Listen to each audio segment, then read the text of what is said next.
দেখো এই ভিডিওতে আমি আই উইশ কবিতাটি পড়ব এবং লাইন বাই লাইন বাংলা মানে জানবো, এর ওয়ার্ড নোট জানবো। ওকে, তো চলো দেখি এই কবিতাটির নাম কি? I wish. কে লিখেছেন কবিতাটি লিখেছেন Rabindranath Tagore.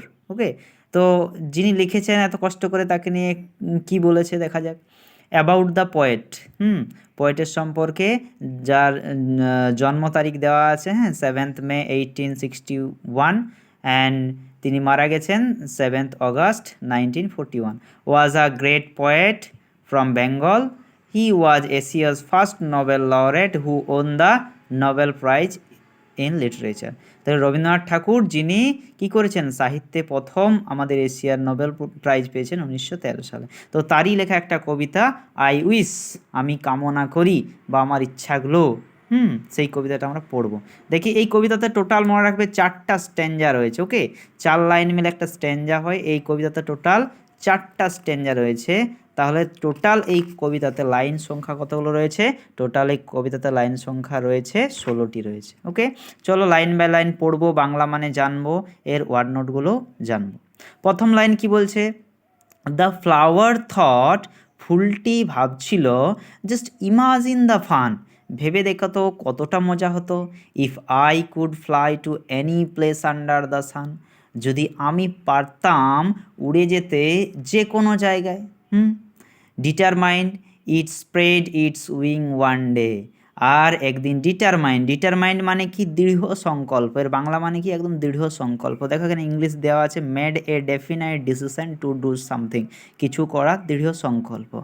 Determined it spread its wing one day, একদিন সে দৃঢ় সংকল্প নিয়ে সে তার ডানা মেলে দিল।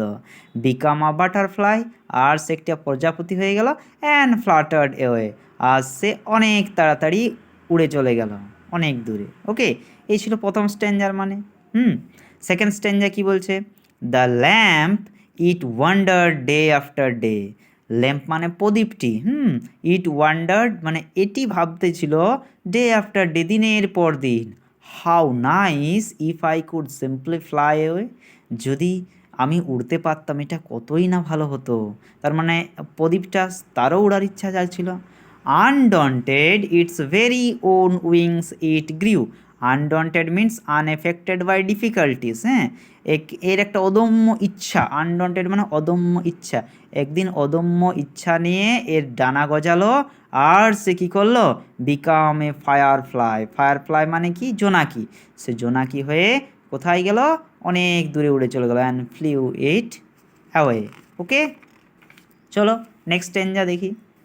অ্যালাস থট দ্য পন্ড, পুকুরটা বলছে, ভাই হাউ স্টিল আই লাই, আমি এখানে শুয়ে আছি। While all the birds can happily fly, সমস্ত পাখিরা উড়ছে কত আনন্দে। And so on wings of mist one day, আর একদিন কী করলো? পুকুরটা তার কুয়াশা ভর্তি ডানা নিয়ে, it became a cloud and floated away, সেও মেঘ হয়ে উড়ে চলে গেল। তাহলে প্রত্যেকে তাদের উইশ ফুলফিল করলো। এবার পয়েট তার ওই কী উইশ বলছে? If I were a horse, এটা কিন্তু পয়েটের উইশ। এগুলো পন্ডের উইশ ছিল, আগেরটা ছিল কার উইশ? পন্ডের ছিল। তার আগেরটা ছিল দেখো ল্যাম্পের উইশ। ওকে, ল্যাম্পের উইশ, তার আগেরটা ফ্লাওয়ারের উইশ ছিল, এটা আমাদের পয়েটের উইশ। কি বলছে পয়েট?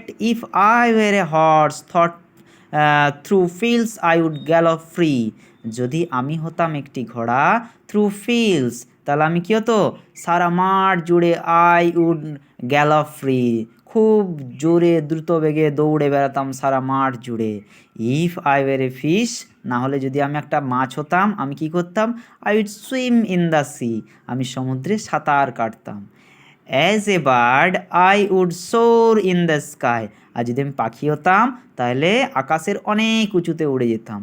সো ব্লু, সেই নীল আকাশের মধ্যে দিয়ে উড়ে যেতাম। Will none of my wishes ever come true, আমার যে ইচ্ছাগুলো রয়েছে সেগুলো কি কখনো আর পূর্ণ হবে না? দেখো দিয়ে করে কী করছে? কোশ্চেন মার্ক দিয়ে দিয়েছে। তো এই ছিল আই উইশ এই পয়েমটার বাংলা মানে আর ওয়ার্ড নোট। ওকে, গ্যালপ মানে কি? গ্যালপ মানে হচ্ছে রান ভেরি ফাস্ট, খুব দ্রুত জোরে দৌড়ানো। আর সোর মানে কি? সোর মানে হচ্ছে অনেক উঁচুতে উড়ে যাওয়া। ওকে, এই কবিতাটা থেকে যে কোশ্চেন আনসারগুলো আছে এগুলো আমি তোমাদেরকে প্রোভাইড করে দেবো। ওকে, তো এই ছিল আজকের ভিডিও।